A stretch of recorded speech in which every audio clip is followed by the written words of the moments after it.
I think success really comes down to defining it for yourself. If you are trying to play the rule by someone else's success or what success looks like in someone else's life, and you've never lived their life, you're playing the wrong game. There's only one of you.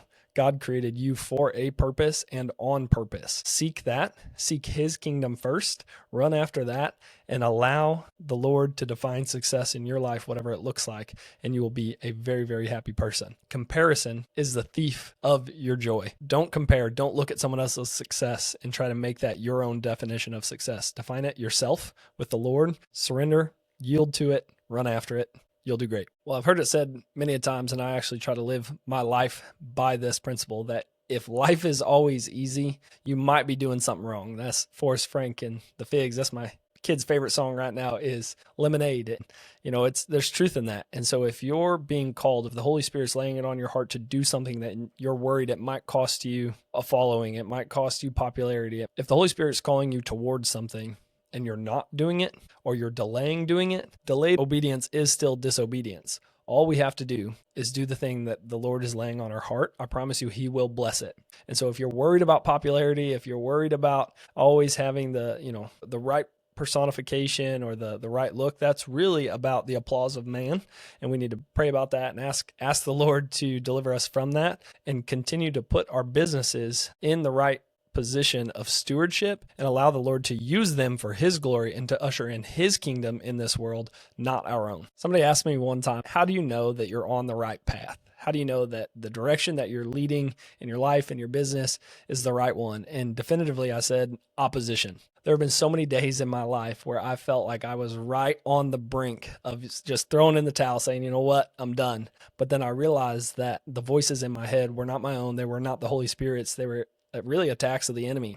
That force of opposition can become overwhelming at times until we realize that when you're doing the work that the Lord has laid before you and you're fulfilling your purpose in life, it's going to be really difficult. It's going to be really hard.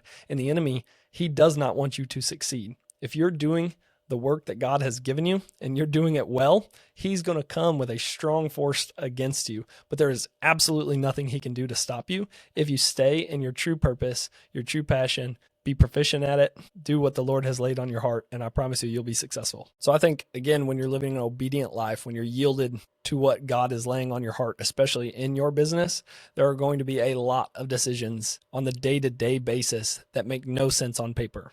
Like, we're going to press forward. We're going to step into this. We're going to do the, hey, Abram, go to the land in which I will reveal to you. Like, those types of things, they don't make sense. And so when the Holy Spirit's guiding you and leading you, if a lot of your decisions aren't making sense, you're probably making the right decisions. If everything's easy, if everything's coming like a peaceful, easy feeling in your life, you might have to evaluate. If God's not moving you and calling you into things that don't make a lot of sense, you got to really evaluate that and see if it's something that, you need to reorder your life around. So I say all the time that God does not call the equipped. He equips the called. All he's looking for out of us is our obedience, is the faith enough to take the next step. His word is a lamp unto our feet and a light unto our path.